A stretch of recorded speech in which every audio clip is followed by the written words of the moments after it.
السلام کا قرآن کریم کا جب ہم مطالعہ کرتے ہیں تو دو نبی ایسے ہمارے سامنے آتے ہیں کہ جنہوں نے بڑھاپے میں جا کے اللہ کی بارگاہ میں اولاد کی دعا کی ہے۔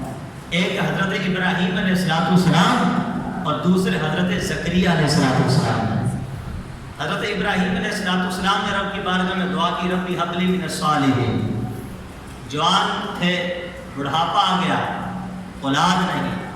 اب ایک اندر سے بھوک کی آواز آئی، ہاتھ اٹھائے، اللہ کی بارگاہ میں دعا کی، ربی حب لی من الصالحین، اے اللہ مجھے نیک اولاد نواز، نیک اولاد عطا فرما۔ اور دوسرے حضرت زکریا علیہ السلام ہیں، انہوں نے دیکھا کہ حضرت مریم رضی اللہ تعالیٰ عنہ جو حضرت عیسیٰ علیہ السلام کی والدہ محترمہ ہے، جن کے بارے میں سرکار اعلیٰ فرماتے وہ کنواری پاک مریم، کنواری وَنَفَخْتُ فِيهِ كَافِرٌ، چونکہ آپ کے بازو پہ جبرائیل علیہ السلام نے رب کے حکم سے پھونک ماری تھی جس سے آپ حاملہ ہو گئی۔ وَنَفَخْتُ فِيهِ كَافِرٌ، فرماتے ہیں عجب نشان اعظم، یعنی اللہ کی کتنی کتنی عظیم بڑی نشانیاں ہیں، مگر آمینہ کا جایا اے مصطفیٰ، لیکن جب آپ آئے تو وہی سب سے افضل آیا، وہی سب سے افضل آیا۔ افضل تب بھی آپ ہیں، آدم علیہ السلام کو بغیر ماں باپ کے پیدا کیا ہے، عیسیٰ علیہ السلام کو بغیر باپ کے پیدا کیا ہے، یہ عجیب نشانیاں ہیں، لیکن محبوب افضل پھر بھی حال نہیں ہے، وہی سب سے افضل آیا، وہی سب سے افضل آیا۔ تجھے حمد ہے خدایا، تجھے حمد ہے خدایا۔ اب دعا کی، دیکھا حضرت مریم رضی اللہ تعالیٰ عنہ کو کہ جامعہ مسجد بیت المقدس جو ہے اس کے کونے میں آپ بیٹھ کے اللہ کی عبادت کر رہی ہیں، بے موسمہ پھل ان کو کھاتے ہوئے دیکھا تو زکریا علیہ السلام نے کہا یا مریم انا لکی ھذا، اے مریم یہ بے موسمہ پھل یہ تیرے پاس کہاں سے آیا؟ انہوں نے کہا کہ ہوا من عند اللہ، اللہ کی طرف سے آیا ہے۔ تو اسی وقت حضرت زکریا علیہ السلام نے کہ دل میں سوچا کہ جو رب بی بی مریم رضی اللہ تعالی عنہا کو بے موسمہ پھل عطا کر سکتا ہے، وہ مجھے اولاد کی دولت سے بھی سرفراز فرما سکتا ہے۔ وہیں کھڑے کھڑے جہاں اللہ کی بندیاں اللہ کی عبادت کرتے تھے، ہنالک دعا زکریا ربا، وہیں کھڑے کھڑے زکریا علیہ السلام نے اللہ کی بارگاہ میں دعا کی، ربی حب لی من لدنک ذریۃ طیبہ، اے اللہ تو مجھے بھی پاکیزہ بیٹا عطا فرما دے۔ اب وہاں دعا کی، قربان جائیے، رب کی طرف سے جواب ہے، یا زکریا انا نبشرک بغلام اسمہ یحییٰ، اے زکریا ہم تجھے ایسے بچے، ایسے لڑکے کی خوشخبری سناتے ہیں کہ جس کا نام یحییٰ ہوگا۔ یہ مقام ہے، بچہ بھی عطا کیا، نام بھی خود خالق کائنات نے رکھا ہے۔ نبی پاک علیہ السلام کا نام بھی اللہ نے رکھا، اور حضرت زکریا علیہ السلام کے شہزادے یحییٰ علیہ السلام یہ بھی نبی تھے، ان کا نام بھی اللہ نے خود رکھا ہے۔ کیا مرتبہ اور کیا مقام ہے، قربان جائیے۔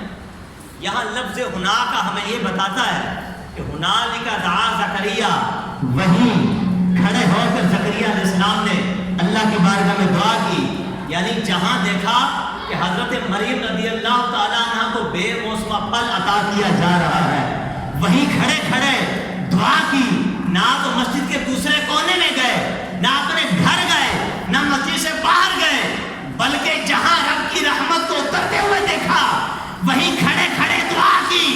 ارے پتہ یہ چلا کہ جہاں اولیاء اللہ مدفون ہو، جہاں اہل اللہ رہتے ہو، وہ اللہ کی رحمتوں کا مرکز ہوتا ہے، تو ولیوں کے آستانے پہ جا کر، ولیوں کے مزاروں پہ جا کر دعا کرنا یہ شرک اور بدعت نہیں، بلکہ حضرت زکریا علیہ السلام کی مبارک سنت کہلاتی ہے۔ کہاں سے ثابت ہے؟ قرآن کریم سے۔ آج لوگ شرک اور بدعت کا نام بول دیتے ہیں، بہت آسان ہے، معاذ اللہ کو شرک کہنا ہے، غیر اللہ سے مانگنا، غیر اللہ سے مانگا بھی تو اللہ ہی کی عطا سے جا رہا ہے۔ اللہ اپنے محبوبوں کو دیتا ہے اور یہ اللہ سے لے کے ہمیں دیتے ہیں۔ یہی کنسپٹ وہی عقیدہ ہے کہ حقیقت میں دینے والے اللہ ہی کی ذات ہے، کوئی نبی کوئی ولی خود سے نہیں دے سکتا۔ جو ایک لمحے کے لیے یہ تصور کرے اور ایک لمحے کے لیے یہ کہے کہ اس لمحے میں سرکار دو عالم صلی اللہ علیہ وسلم کا یہ علم اپنا ہے، اسی وقت دار اسلام سے خارج ہو جائے گا، کیونکہ انبیاء مخلوق ہیں، اولیاء مخلوق ہیں، خالق رب کائنات ہے، اس کا علم اپنا اور ذاتی ہے، اس کا علم عطائی نہیں، کسی نے دیا نہیں، لیکن نبیوں کا علم اپنا نہیں، یہ اللہ کا عطا کیا ہوا ہے۔ یہ طاقت، یہ خدادہ صلاحیتیں، یہ تصرفات، یہ اختیارات، یہ اللہ اپنے محبوبوں کو عطا فرماتا ہے، اور وہ اللہ کی عطا سے ان کو روشن و منور کرتے ہیں۔ تو یہ دیکھیے ہنالک ہمیں کیا کہتا ہے کہ جہاں محبوب ہو، جہاں محبوبوں کے آستانے ہو، عند ذکر صالحین تنزل الرحمہ، ان کا تو ذکر کرتے ہی اللہ کی رحمت اترتی ہے۔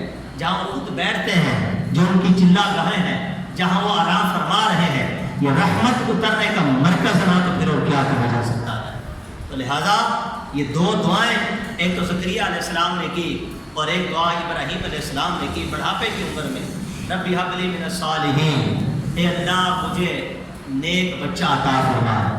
اب اللہ کی طرف سے جو اس کا جواب آیا، تو جواب کمال کا ہے۔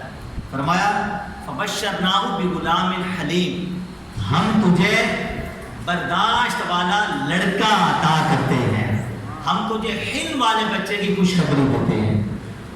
خلیل اللہ کس کو مانگ رہے ہیں؟ صالح اور نیک ہو، اور اللہ حلیم کہہ رہا ہے، حلیم بردبار، برداشت کرنے والا۔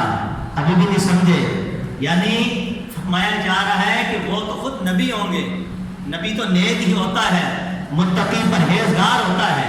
کائنات میں اللہ کے سب سے زیادہ نیک لوگ اور متقی انبیاء کرام علیہ السلام ہوتے ہیں، اور ان سے بڑھ کر امام الانبیاء حضرت محمد مصطفیٰ صلی اللہ علیہ وسلم کی ذات ہے۔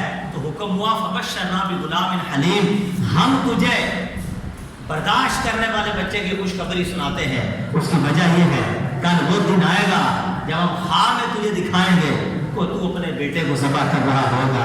ارے حلم والا